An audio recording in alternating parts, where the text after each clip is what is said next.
Hello, everybody. Welcome back to This Week in Thought. This is episode 5, and it's Tuesday again, January 24th, 2023. As always, I'm Chunky. In the middle, that's Cossack. Over on the right, that's RedMed. And if you watched episode 4, well, if you haven't watched episode 4, I would recommend you go back and watch that. That was the first with all three of us, and a lot of that content was RedMed sort of reviewing things that we had discussed in an earlier episode, asking us questions, getting clarifications, and the follow-up discussion led to sort of the beginning of our conversation about civilization. So that's really our take on ethics. That was our first kind of macro discussion about how civilization ought to be organized. Why, if it's valuable, why it's valuable, how it should persist, how it should be organized and relate to each other.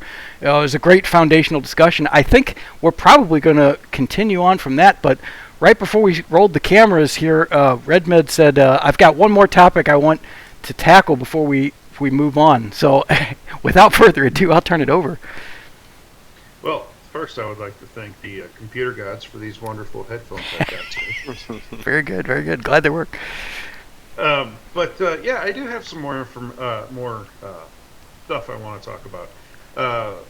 I watched episode 2 and got a few interesting things from it. I watched episode 3, and some of the things I got from it, you guys pretty much buttoned up my questions. So, I will go with what I have. One, I believe, Chunky, you said that things are meaningless if we're going to get to the omega point, and we're just going to get wiped over by this giant magnet over the hard drive of life. So if that's the case, is it really okay to get attached to things, even though it ultimately means nothing?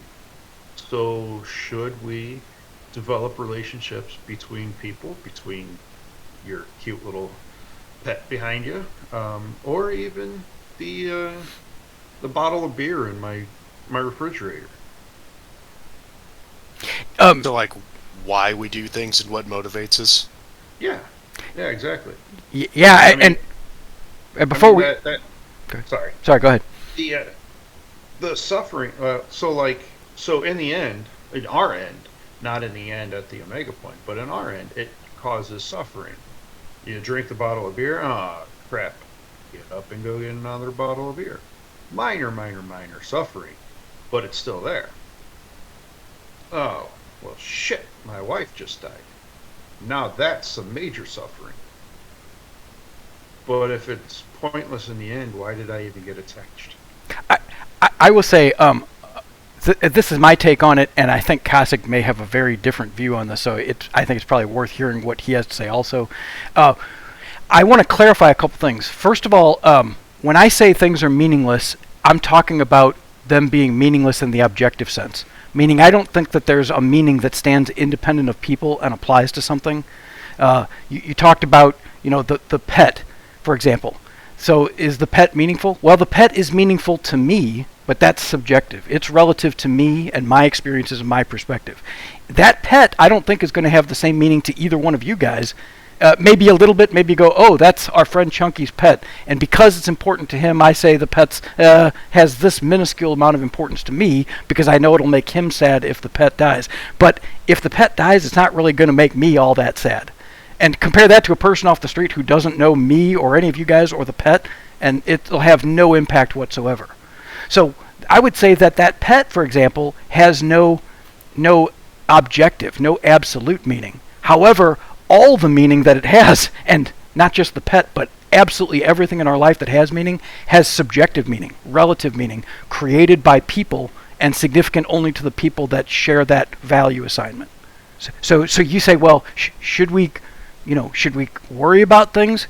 I think maybe a Buddhist would go, well, no, that's exactly why you shouldn't worry about things. It's attachment that creates suffering. When you attach yourself to something and then it suffers, you suffer as a result of your attachment to it. So if you want to end your suffering, detach yourself from everything, I think is what the Buddhists would say. It is, to me, that's a very stoic way to live. It's perhaps a very wise and enlightened way to live. Probably a great way to deal with stress. But personally, I'm a pretty passionate person. I care a lot about the things I care about, and I am not ready to give up my attachment to them just to free myself from the possibility of suffering as a result of being attached to them when they suffer. Again, I think Cossack may have a completely different view on that. You can be attached to whether something is good or if something is bad in and of itself. So, like, there's one famous saying where, like, somebody goes up to a farmer. Oh, you found a horse. That's a good thing. The farmer goes, oh, it might be. Farmer breaks his kid's leg. Somebody goes, oh, that's a bad thing. Oh, it might be. They come around to do conscription for soldiers, and the kid's leg's broken so he can't go. Oh, that's a good thing. Or is that a good thing or is it a bad thing? Who knows? And it keeps going on like that, where, until it's done, for us, we don't know whether it's good or bad at all. So, a certain detachment in that regard helps as well. But I think it's the whole trick to where if you believe that it's objectively important, you'll try harder, I think. And you may not, subjective importance might be enough. For me, it personally isn't. Like, I need the idea of it somewhere being relevant to everything to really motivate me. Like, if I could mentally prove to myself that, Omega Point is the end, then all the subjective stuff loses kind of meaning for me, because it all kind of ultimately is pointless. Which, and some people don't need that. I 100% do. Well, this kind of goes, I don't know, along with stress. But my next question is expectations. So let's go back a little bit and say, I expect that your relationship with your dog would mean a lot more than with me. I've met the dog a couple of times, but if it were to die, you're correct, I wouldn't be broken up as you would be. So is that expectation self-appointed and imposed by society? And if so, there was a saying that I heard a long time ago, I think it was actually from Cossack, that if you aim low, you'll never be disappointed. So why don't we all just aim really low, and then everything in our life seems to be a great accomplishment, even though it's just, hey, I went to the bathroom today. And if that's where you're at in your life, because at the end of it, it's all little steps to moving to where you want to be or feel that you're obligated to be. So, if that's what you need, if you need affirmations for little steps, take it. Because, everybody's path is kind of subjective. I just think it's subjective. I think it's objectively gauged. I'm not... Whether or not that's relevant or not, it's kind of... I guess my example was a pretty low a step to be appreciated for. But, what about, in your case, hey, I only got 150 lines of code written instead of the goal of 200. But you know what? That's good enough. That's going to move me on to the next thing. Why isn't that more appreciated than the expectation of your work saying you need to get these 200 lines of code written today? Yeah, wow. I feel like you're, and I appreciate this, by the way, this line of questioning. I feel like you're opening up the discussion back about the aesthetic foundation of ethics, because I think what you're really saying is, how do we compare values that are at different levels of abstractness? I think is what you're saying. So like the simple example is, I can either have a candy bar or I can go on a cruise. Now, both of those things are on the positive side of the aesthetic spectrum in terms of the pleasure I get from it. But the candy bar, it's a very minuscule thing. It's a tangible and immediate thing. I'll eat it, I'll enjoy it for about 30 seconds, and then it's fleeting. Like, I'll forget about it very quickly. It won't have a very profound impact on my life. But if I choose to go on the cruise, first of all, it'll last a lot longer. Secondly, it's a bigger time commitment, but it involves a lot more, a greater quantity and a greater scale of pleasurable experiences. And I'll be left with like memories that I might carry with me the rest of my life that'll bring me joy for years when I think about it. So you say, well, they're not 10s on the aesthetic scale of the most pleasurable experience. Maybe they're both 5s, but why is it that I enjoy the idea of going on a cruise more than even a candy bar? And I say, well, it has to do with abstractness. So for me, the more abstract an experience is, the greater value it has, the greater magnitude it has in terms of its aesthetic impact on our experience and therefore on our decision making. So for me, the best experiences are not only the ones that are on the positive side of the aesthetic spectrum, but they also have to be the most abstract, because those are the most profound. So for example, you say, well, what's the most abstract positive experience you could imagine? And I'll just throw out this term that we've heard a lot, world peace. Now, I know that means different things to different people, but I'll bet you every person you talk to when you say world peace, they think, oh yeah, and all of a sudden their eyes kind of go into like this distant gloss over where they think very abstractly, and they imagine this utopic world where there's no war, there's no poverty, no suffering, and they recognize that they could be a part of that, and they're drawn to it.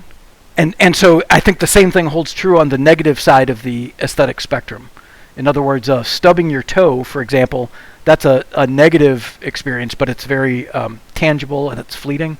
Whereas something like, let's say, genocide, that's a very abstract and therefore profound negative experience. It's more conceptual, it's much broader, it's tougher to wrap your brain around, but it's absolutely horrifying when you do.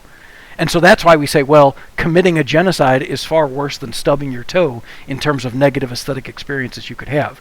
Okay. I don't know if that answers kind of why it's more profound. I think you said for writing a certain amount of lines of code or having a certain sense of satisfaction out of something. I wonder what happens to the mystics, let's say, where they view all the little things in life in a broader subjective spectrum. So like you're going, okay, I'm drinking this cup of water, but this cup of water represents something from the beginning of time to the end of time and beyond, and I'm now merging with that.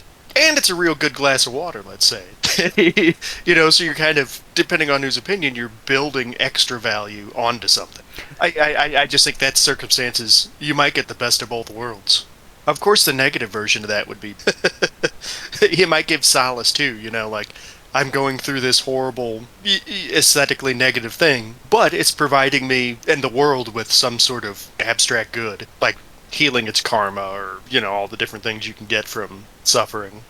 I wonder if people that have traditionally been called things like saints or martyrs, if they underwent the process you're talking about, the very abstract suffering with the belief that it was to benefit people, and so that's why they endured it. I don't know. I think it'd be kind of a richer, scarier world, really. Constantly viewing the quote-unquote divine, the divine ground manifesting everywhere. I don't know if it'd be more pleasurable or less. I'd imagine it's, a lot of mental juggling, and could be freeing, could be more stressful, depending on your specific mental gymnastics. I will mention one other thing, is that, and again, we may have a difference here of opinion. I think Kasich may be more open to the possibility of there being such a thing as objective values or universal values, whereas I think that all values are subjective and they're personal based on experiences. However, the thing I'm driving toward is let's call it the virtual objective value.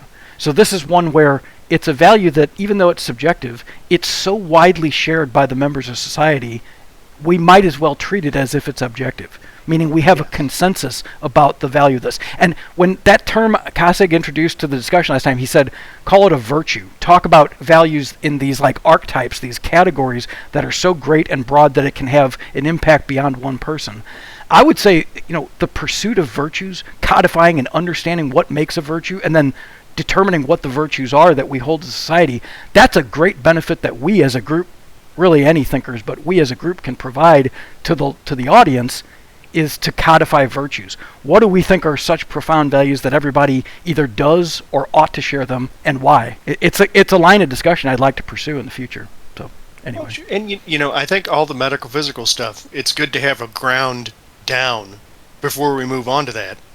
Just so that we all know, because I think even though we have, and it's been said before, we have vastly different sort of metaphysics, I think when you get down to actual behavior in the world, we're much closer into ways of moving forward than we do have differences. And I think the world would be much better if we focus on our similarities versus our differences, because whatever powers that be, know how to use wedges to drive us apart. I will say I think you're right, but those similarities I suspect are aesthetic. We may never Yeah. come to a metaphysical agreement, but I don't know that matters as long as we have an aesthetic agreement that informs our ethics. We'll be like intellectually compatible. Not just you and me, but I think everybody will, because I think they're all going to have different metaphysics like views. Oh, sure, because it's inherently improvable, so it's basically personal choice, really. Sorry, Or maybe Red. not choice. I think certain theories appeal to certain people's psychological profiles. Like I was watching a podcast with Mitch Horowitz the other day, and he talked about it quite a bit because it's a conspiracy podcast. So he was talking about how he doesn't like self-affirming stories. Like anytime he hears a self-affirming story, he tries to break it apart. Like there are secret rulers and we're the good guys secretly fighting to get rid of them. It's the idea that it helps us not take responsibility because we're the good guys. We don't have to change. It's cool. We're this, where in truth, we all have a lot of work to do to make things better. Because because people's lives are busy and they don't have time to devote them to, all the many causes that one can do because there's a lot of help needed out there and it's not getting done. And, I think we all have to figure out where our role is in fixing things. Like, I think discussing the matter has a lot of potential for fixing the matter. At the same time, people's needs aren't being met. So I think everybody has to find a line where they can fit in and help out. That actually leads pretty well into what I was going to bring up next. It sounds like he's more into preserving the culture instead of just changing our culture. He wants to preserve the culture the way it is instead of changing the culture to make it a better one and to make it a more memorable one. I think the opposite. I think that it has to be done slowly because people are so resistant to change, it makes it more difficult. I think we have to figure out a way to change it in a sneaky way, because people aren't going to give up their stuff. You just got to sort of make them have less stuff. You can do it culturally, you can do it by laws. But I think there is some good that can be preserved. I think that things that aren't good need to be completely cut out of society. If you can do such a thing, I'm not too sure how flexible adults are with change. I think most of the time it's some disaster that happens that people have to adjust to. Like Vesuvius explodes, people have to move. Yeah, I mean that's one way for not the elder, but the more advanced generations are. I don't think that they are, at least from what I'm seeing, they're more resistant to change than the new generations that I'm watching. Mm-hmm. They're for change. They're like, this job doesn't pay me $10,000, so I'm gonna go find a job that pays me $10,000. Oh wait, this job pays me $15,000. Well, that all happened within a month. Whereas the generations before us, they were bred to put in your 30 years, 20 or 30 years at your job. You don't jump around job to job because you do that, you burn bridges. Our generation, I think we're the last generation that has loyalty to a place that we work. Not true loyalty. I mean, like I'm an exception. I've been at my job for over 20 years, whereas there's still people in my generation that jump. But they'll stay there a year or two and they'll be like, oh, okay, I'll leave. Whereas the newer generations are 2 months. I mean, it's insane. So how can they? I lost it. Let me ask you something, because that's a very interesting word you used, and I don't know that I understand it in the same way that you do or other people do. When you say the word loyalty, do you just mean longevity?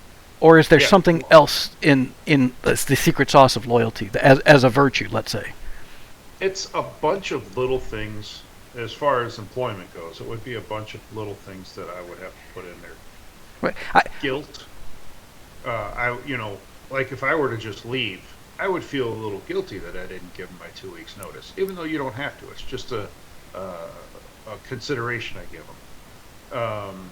Loyalty would also be longevity, like you said. It would also be pride. I have pride in what I do, so I'm not going to just go jumping around and flipping around to do whatever I want. It's also... So respect, pride, and longevity are all tied up in loyalty. If any one of those three is... Oh, enjoyment. Yeah. I enjoy what I do, so I'm going to stay where I'm at. If any one of those 4 is missing, are you not a loyal person? If you've got 3 but you're missing 1. I would still be loyal. I think it would have to be 2 out of the 4. 2 out of the 4. So, but if you only have 1 out of the 4, if it's just longevity, if you say, well, I don't really like the place, I don't really have respect for it, for example, I don't have any passion, but I've been here, 50 years. Oh, and is that person loyal? Add that you don't actually do anything. I mean, we're like Homer Simpson. Right. No, I wouldn't. I mean, I'd consider that not dead, but a dead end job. That would be a dead end job for me because I wouldn't be going anywhere. I wouldn't have the passion or the enjoyment to pursue anything else in that position that I'm in. I wouldn't want to promote myself or work harder to make the boss notice me and get a bigger raise for that year. Okay, so you said 2 out of 4. Let's say you've got longevity, you've been there 50 years, and you're respectful to the organization, but you don't really like what you're doing, you have no passion at all. Is that person still loyal? Have they crossed the threshold into loyalty now, instead of just longevity? Wow, this is more of a, you can't really, it would be a personal thing, I guess. I'll tell you, I'm kind of leading here because, we talked about jobs, and to me, a job is a very impersonal thing, and I think as the generations go on, it becomes less and less personal. It becomes more and more transactional. People go, man, I'm just here to get the paycheck. I'll do what I need to do. I'll show up and I'll present whatever behaviors and accomplishments I need to continue to get the paycheck until I find a better alternative, and then I'm moving on. That seems to be the way people, a lot of times, especially younger generations, go about their employment process. To me, that doesn't bother me as much because I say, well, it's not really a personal thing. Maybe you make friendships with or professional relationships with your coworkers. Other than that, it doesn't really matter. If you're providing a service to the organization, they're paying you, the transaction's complete, and either one or both can walk away whenever they're ready. But let's apply that concept of loyalty that you just said to something more personal. Like, for example, a marriage. Does it just have to have 2 of the 4 ingredients for it to be considered, for a partner to be considered loyal in the marriage? Or does it need something else in the secret sauce for them to be a loyal partner, let's say? Wow, that's a good one. I think like I was gonna say a few minutes ago, it's a very personal decision on what, I don't know if you would consider loyalty a value or I'm sorry, your audio cut out. A value or a what? Or a virtue. I wouldn't know. I don't know. What do you consider loyalty? Is that a value or is that a virtue? I think it's a value, but I think Kasich may have a different answer. Would the value be a collection of virtues? Or loyalty, it sounds like it's a collection of virtues. So then it would be a value.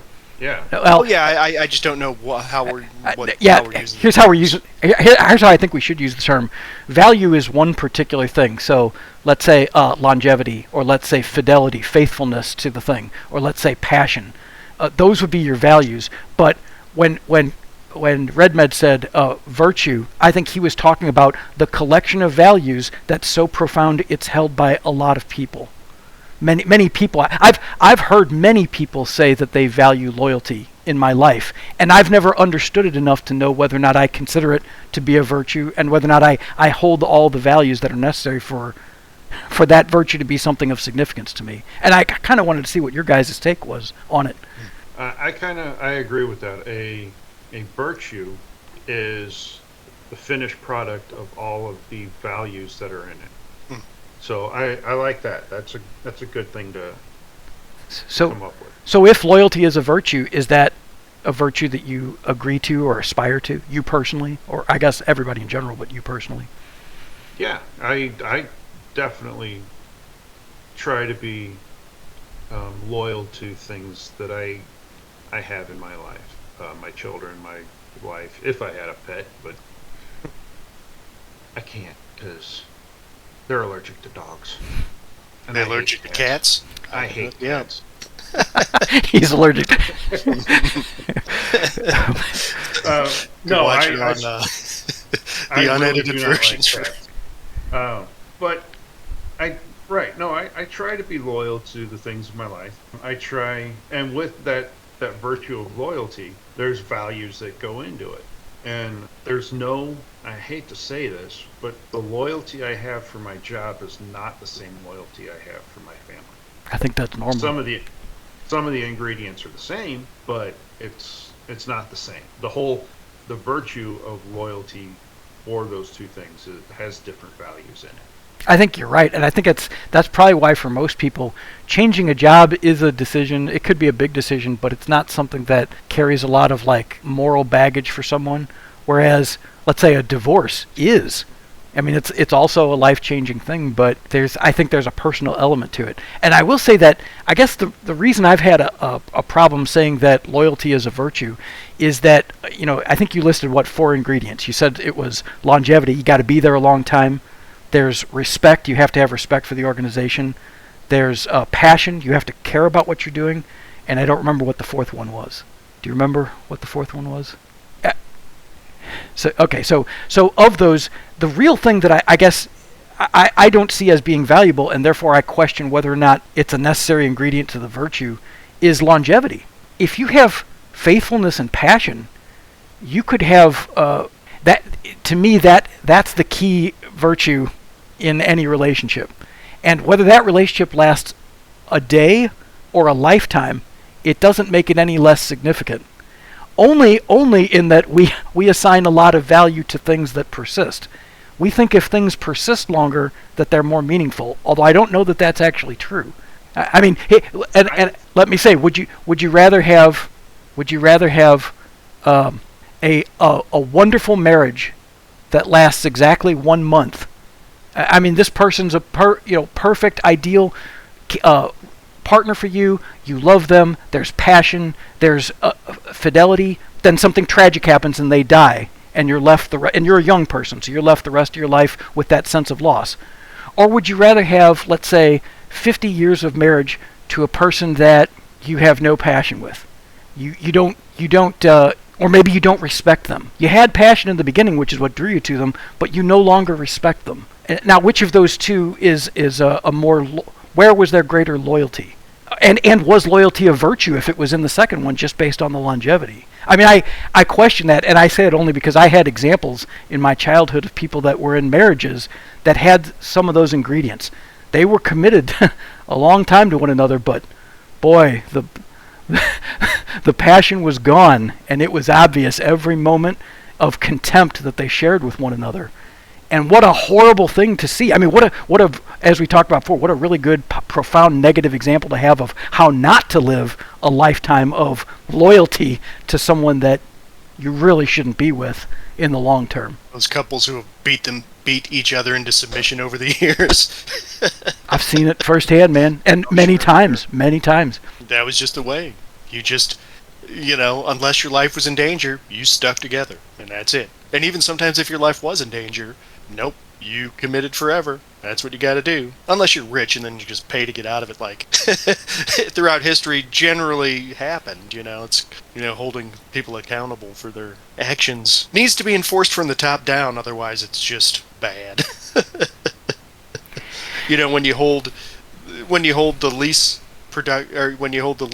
the lesser member of your society is to harsher rules than the wealthy ones, then nothing functions. Right. Yeah, we kind of did get away from where I was trying. Sorry, please go back to your path. Oh no, it was a great little tangent we went on, but I was kind of like, I don't know, we need to go back.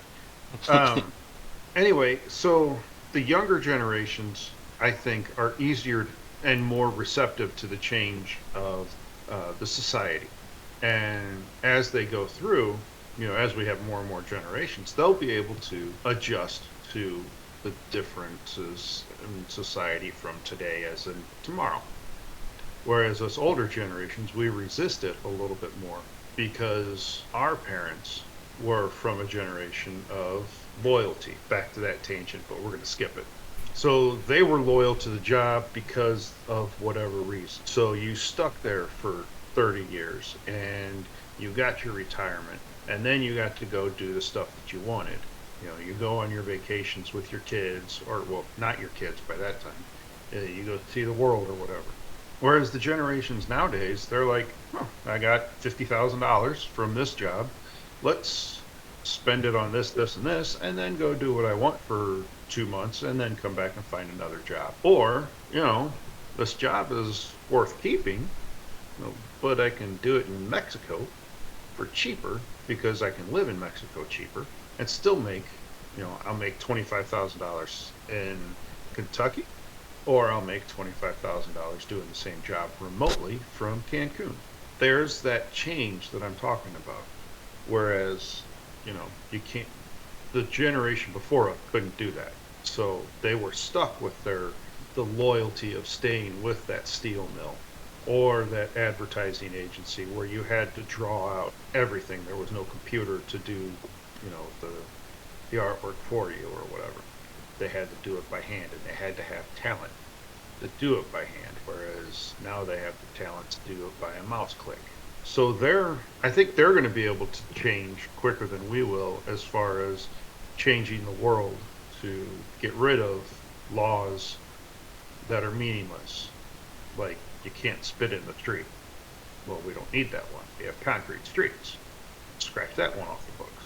And then eventually they'll get to the bigger laws of whatever. I can't think of one right now, but the bigger social laws, not the laws of murder, but like tax laws and stuff, I guess. I don't know.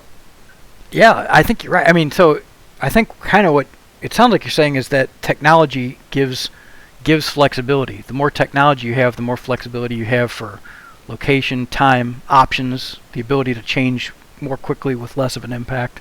Yes, but that that's we should exactly where I was going. We should apply the change. I think you're saying we should apply the change to the legal system, or the willingness to change, the capacity to change to the legal system, and give it the same sort of flexibility and start moving it in a different direction. No.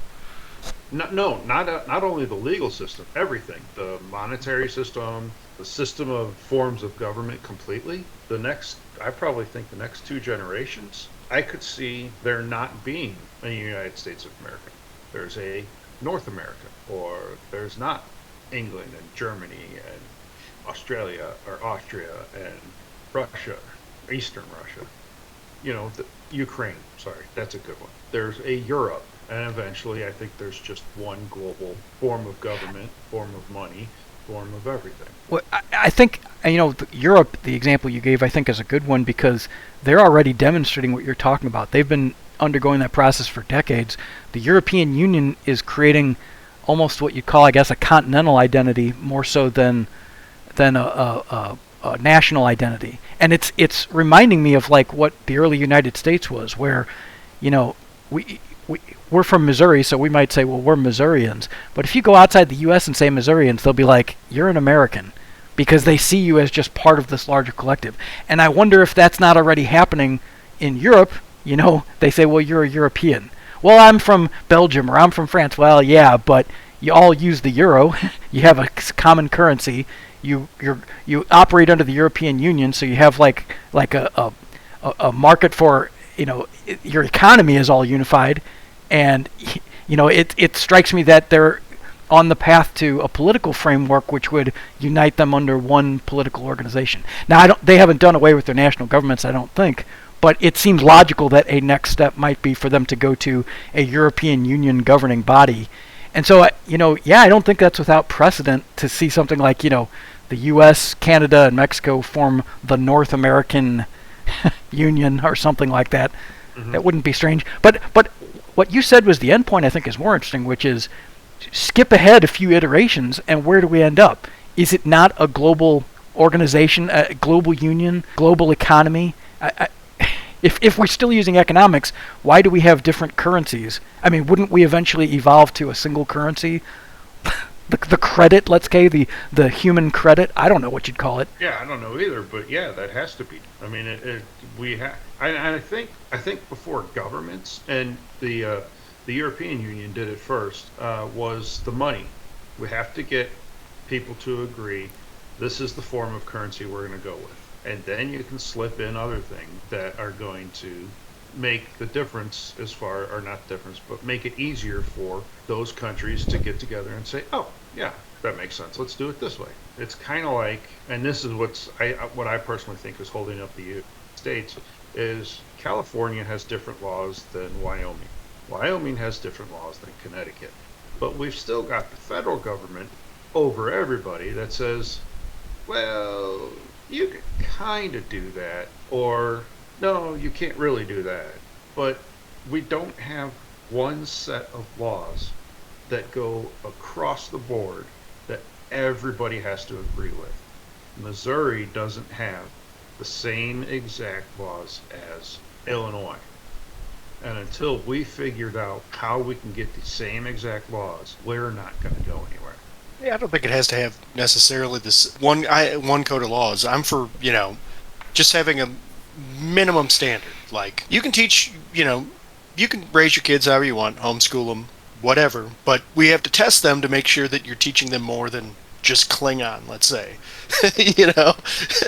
So I think having minimum standards and then going, other than that, do whatever you want. Don't build a military, don't exploit people, pay them a minimum amount. I think that's helpful, but I think the main problem with the global governance is how do we keep totalitarianism at bay? Because a lot of people see global government and they go, okay, we like these, totalitarian states with complete control because we can exploit them. It's how do you preserve the rights of the most amount of people and not pander to the wealthy, or global government's great. I think that the framework really needs to be done well, or it's going to be a constant surveillance state nightmare, especially as technology goes further and further in AI.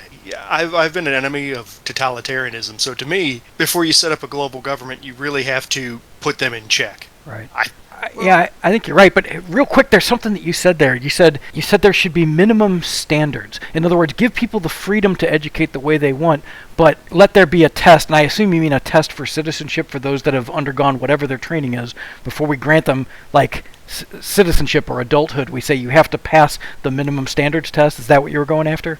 Yes. And then you have, for people who have issues, you have, special accommodations. Yes. But what I wanted to ask is part of the standards ethics? Are there certain ethical requirements that an individual has to meet for us to deem them worthy of adulthood or citizenship, or whatever you want to call the reward for having passed your minimum standards test after your education? Yeah, I'd say citizen or something like that. Yeah, I agree. And so now what I'm saying is, who determines those ethical standards that are part of, let's say, the core curriculum, or because I think there's a lot of different groups and they all have ethical standards, but a lot of them are in conflict, and there may not be a lot of overlap. Right, and that's where I think the minimal, I think if you can get the majority to agree, like, literacy is pretty important. We're going to test you for literacy. Mathematics is important. And reading, writing, arithmetic, I get. I'm talking about ethics.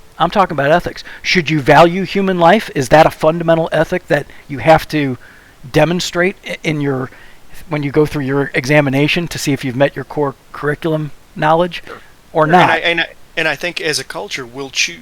Well, I think we can choose the values that we want to perpetuate in society, and you can create the culture that you want. And I think that that's happening, but I think that a lot of it's done on the sneaky side, because I think that there are a lot of values that are, you could pretty much say, are self-destructive, that are being perpetuated for the profit of a few. Right. So let's not worry about the existing values that are being, sneakily injected into the collective consciousness. Forget all that. Let's just say, what are the values that we think ought to be part of the core curriculum? Can we name one value that we all agree, the three of us agree, should be part of the core curriculum from, like, an ethical standpoint? Like, for example, hard work. Oh, hard work. Interesting. Hard work. Wow. The word hard is a little nebulous there. Yes, yeah. I'm trying to think of another. Not to put you on the spot, but these are the things where, like, I think you're hitting on it, but again, we're painting with broad strokes, and we say there ought to be a standard. It ought to contain ethics, but then we say, well, what are those values that we should test for in the standard ethics? And it's like everybody goes, well, shit, I don't know what we can all agree on. Right. I don't know. You said hard work. I kind of go toward like existence. That was one of our old arguments is the prime value has to be existence, because if you're going to have experiences, and if the goal of life is to have positive experiences, you have to exist. So, the need for existence says, well, you got to value a thing that's the life of a thing that's capable of having experiences, like a human, for example. So self-perpetuation and things like that. Not necessarily self-perpetuation, but the perpetuation of those things capable of having experiences. In other words, that's why, for me, that's a philosophical reason, maybe, that one person should value the life of another person. Yeah. Respect to life. Of course, that pops a big hole in the balloon of solipsism if you do that, or it extends the web of disbelief even further, the depth of the disbelief even further. Right. You're a mental construct, but I value you so much because I think it's possible you're capable of having experiences, and so therefore, in my game world, I want to preserve your life. Well, and you could also in that situation say, I'm not going to take a life because these are all NPCs. I don't care. You could say that they're all NPCs, but hurting them, causing violence to them causes more damage to me. The term, I'm sorry, it's just, we got to clarify terms. We're assuming that our audience knows what NPC means. Kids, gamers might, people that have played role-playing games know. For those that haven't, NPC is an acronym that stands for non-player character. So in any sort of game world, role-playing game, an NPC is something invented by the game engine or the person running the game, but it's not controlled by one of the players. It's like an artifact of the game world, like an object of the game world. Sorry, I think that clarification may be necessary. No, yeah, it is. But I think I agree with work. You have to have the willingness to work for what you got or get. But there's so many things that need to be tested for that I don't think we could list them all. I think it might be worth putting some effort into listing some of them. So far, we've got life and work, and I got to say, this is sounding awfully familiar. Life, liberty, and the pursuit of happiness. I think at some point somebody said, I mean, you could argue that work is, in a sense, what is the pursuit of happiness. Meaning it's happy if you have food on the table and a roof over your head, and to do that you work in exchange for currency that you then can parlay into food, clothing, and shelter, basic needs of life. I'd say work seems to be the fundamental ingredient, at least in a capitalist civilization, maybe even in a socialist civilization, that's necessary to have the pursuit of happiness. I'm sorry, we just keep coming back to Thomas Jefferson, and like every time we think we're making progress, I'm going, well, we're almost up to 250 years ago what the thinkers were thinking. It's like good. We need to do it because that's foundational. But maybe we're treading over well-worn ground. Maybe we can learn from them and their thought processes. Is all I'm saying. I do the same thing with Marcus Aurelius. It's like, oh, yeah, it's in there. Oh, yep, it's in there. It's like. I kind of enjoy the idea that people have been talking about this stuff for thousands of years, because imagine if you just figured out the answers. Here's the optimal way. It's a reoccurring theme in history that keeps getting written down, but no one's changed it. I think there are elements that have stayed true, but I think they've been augmented. They've been adapted over time to fit the times, but also to fit emergent conditions. Like, I don't know. The technology we have now wasn't even conceived of by the people in earlier centuries, so we have to adapt our ethics to fit the technological situation. I think we are. I think groups like us having discussions like this helps to refine the ethics to meet the demands of the current technological age, and I think that's very important. I don't know that anybody's really like sitting down and specifically doing that as a task. I think it's valuable. Like sitting down and picking values and virtues and going, we like these. Strangely enough, I actually did that about 20 years ago. Did you by chance keep that list? Did you put a list down? I intentionally forgot the exact parts of the list because I was using chaos magic to do it a while ago. And with sigils, you're supposed to forget the details, which I did. But yeah, see, if I would have forgot it, it'd just been because I got a bad memory, not because I was doing chaos magic. Oh, no, I have that too. So. No, I think it would be worthwhile to come up with a list, and I'm sure somebody has a list of however many values there, and say this is the consensus of 7 billion people. that these 100, let's just say, are the best values for human race.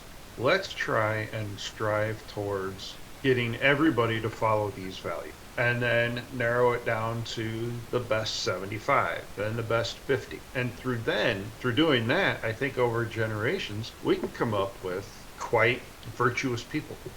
I think you're right. Man, I would love it if we could come up with 1,000 virtues. Right now, we're stuck at 2, and I got to tell you, you guys agreed on one of them, and I'm not sure I'm even in agreement on that. So life, I think we all sort of said life from a utilitarian standpoint. You have to live to have experiences. Experiences are the valuable thing. Therefore, life is valuable. I think seems to be kind of the consensus on that virtue. But you guys said work, and I got to tell you, man, I'm like a serially lazy individual. Meaning my whole life has been one long effort to try to avoid hard work whenever possible. And I've considered my moments of greatest success to be those in which I've found ways to prevent the need to do hard work and yet still achieve the objective. So you could say, well, you're doing your hard work, but you're using your brain instead of your body to do it. Well, maybe. And in that sense, okay, I guess I would rather see hard work applied mentally than physically. And I feel like we have such a plethora of technology at our disposal at this time in civilization. If we just use our minds, we can automate so much of the menial drudge work that people hate so that we can free people up to have the time to have the kind of experiences they want, or to pursue the type of work that would take more time and require more mental effort. And I don't know, I've read a lot of Frank Herbert. I know he warned us a lot about what ultra automation can do to us sociologically, but I wonder what your guys' take on that is. In other words, seeing laziness as a virtue, provided that you use that as a motivator to build, let's say, automation or clever solutions around difficult physical problems. I hate to tell you this, but it's here. There is a McDonald's in California where you will not talk to a person. The machine takes your order, the machine cooks your food, the machine gathers your food for your order, and there's a machine who puts it out the window to you. You never see a human being in that restaurant. You know, that gives me a certain feeling, but I wonder how that makes you feel, because when you said that, I almost got the sense that your response to that is different. Your take on it's different than mine. Oh, I think it's horrible. I think it's wonderful. I mean, for McDonald's, yeah, it's a great thing. I really don't like talking to people at McDonald's anyway. For an introvert who loves to eat, it's wonderful, because I don't want to talk to people. Exactly. But I think as far as society goes, I think it's a bad thing, because people are going to come up with, well, if they can do that, sorry, not people, companies are going to come up, well, who can't? Yeah, jump to the end. Everyone can do it. But again, I've spent the better part of my career in a field called automation engineering, and so to me, that's what you're talking about. That's like the holy grail. If everything's automated, then no one has to work anymore. And I know you say, well, then what exactly is the engine of the economy? If no one's working, how does anybody make money? If you don't have money, how do you buy things? How do you buy the products that the machines are making? And I say, what you're talking about, you're pointing in the direction of a post-scarcity economy. Or not post-scarcity economy, firstly post-scarcity, but secondly, post-economic society, post-economy. If everything is plentiful and the production of everything is automated, why do we need to have currency anymore to have things? You simply say, I want this, and it's made for you. Now you can spend your time pursuing what you want to pursue and not trying to earn a living at a job to make enough currency to provide the basic needs of life. This isn't new. This is Andrew Yang's been talking about this. It's universal basic income. I guess I would like to see your guys' take on that.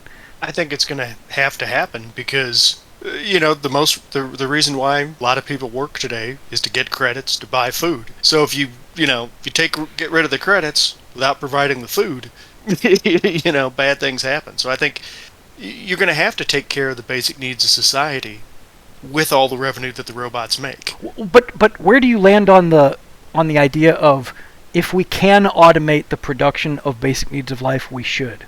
Do you agree that we should, or do you think we should not for a certain reason? I think we should, but I think that there should be hobby groups that go out and do it the old way.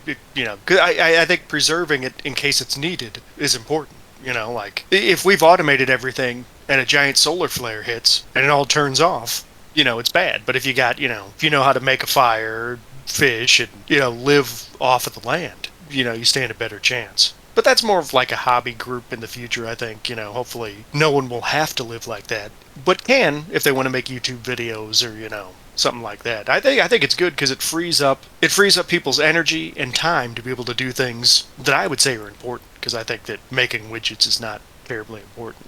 But yeah, I think it's generally positive. But like all things, you have to do it. You have to have a little care while you're doing it to prevent the next generation of negative consequences from appearing. I'm really not sure.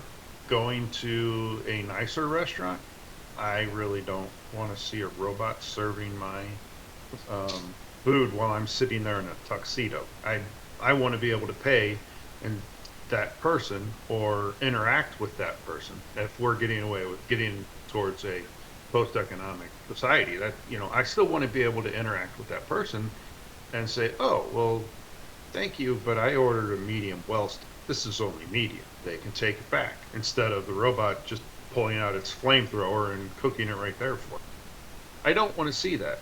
I agree. There's still going to have to be groups that, get together every Wednesday night and say, all right, let's see how your carrots did. Or this is how you skin a squirrel. There's going to have people that still keep up with that still preserve part of the culture that we have. Even if you don't want to call it life functions, I guess. Crafting, traditional crafters.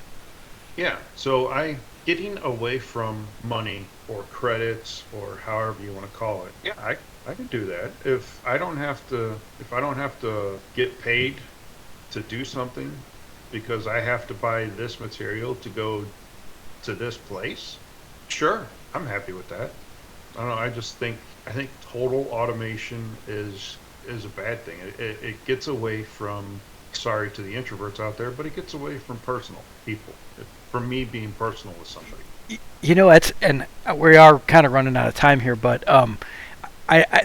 we've spawned so many possible avenues of discussion. One thing you just mentioned there is you talk about, let's say the virtues of the introvert versus the virtues of the extrovert, and I think there is overlap, but there are also differences, and the differences are all sociological.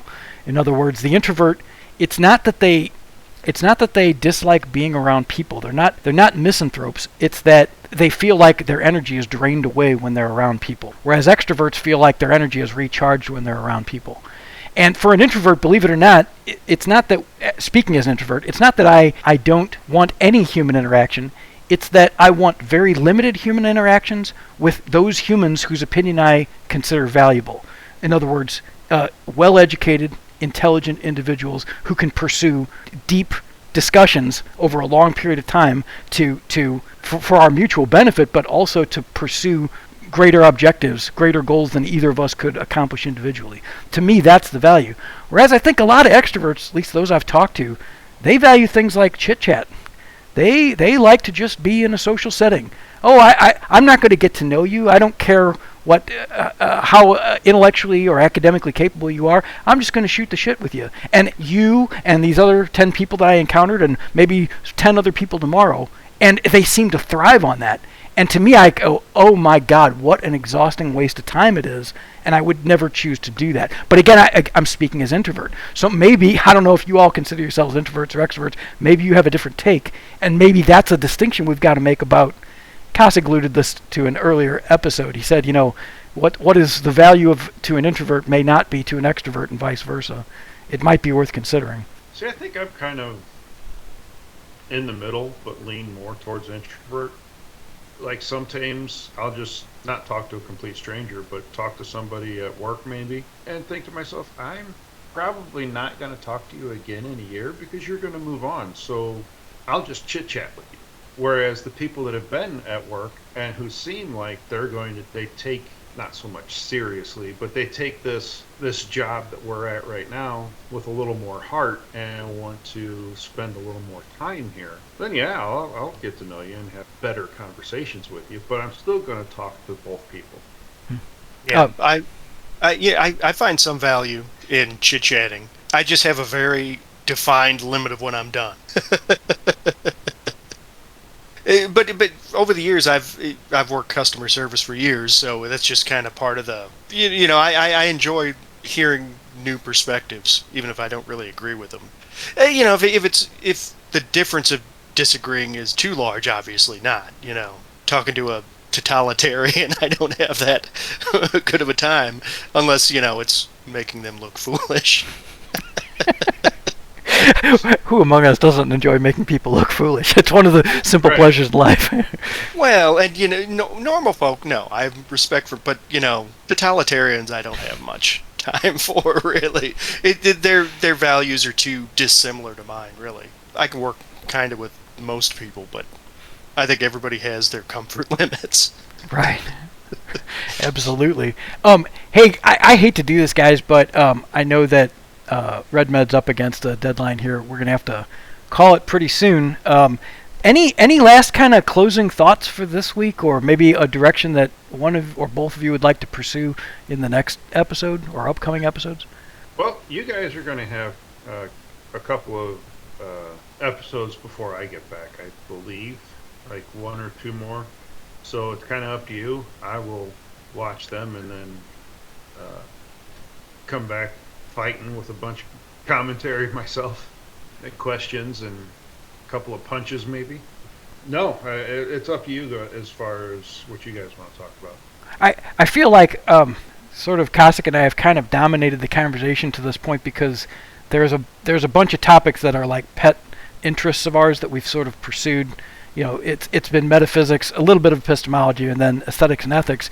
And I just don't know, RedMed, for example, like when you do get back, I feel like you ought to have the opportunity to say, well, here's actually a brand new topic of interest to me, and then maybe we think about that new topic instead of you being forced to kind of watch and respond to ours. Yeah, sure, I can do that. I can come up with something for you. Okay, cool deal. Well, it's as I said, it's January 24th. We may get another one out here. We may actually just get episode 5 published by the end of January, and it may be till February before we actually do the next episode. It'll probably just be me and Cossack for a couple episodes here, which is great. And then and I think the 24th of February might be the next time the three of us can get back together. It's kind of looking that way right now, schedule-wise. So. Yeah, I mean it's another one, great one. I appreciate everybody's time. Great conversation. I enjoyed it. Yeah. All right, good. Thanks, everybody. Yes, thank you for watching, and I will see you in about a month. Sounds good. Take it easy, everyone. Later, everybody. The opinions expressed in the preceding podcast are not necessarily those of the individuals who expressed those opinions.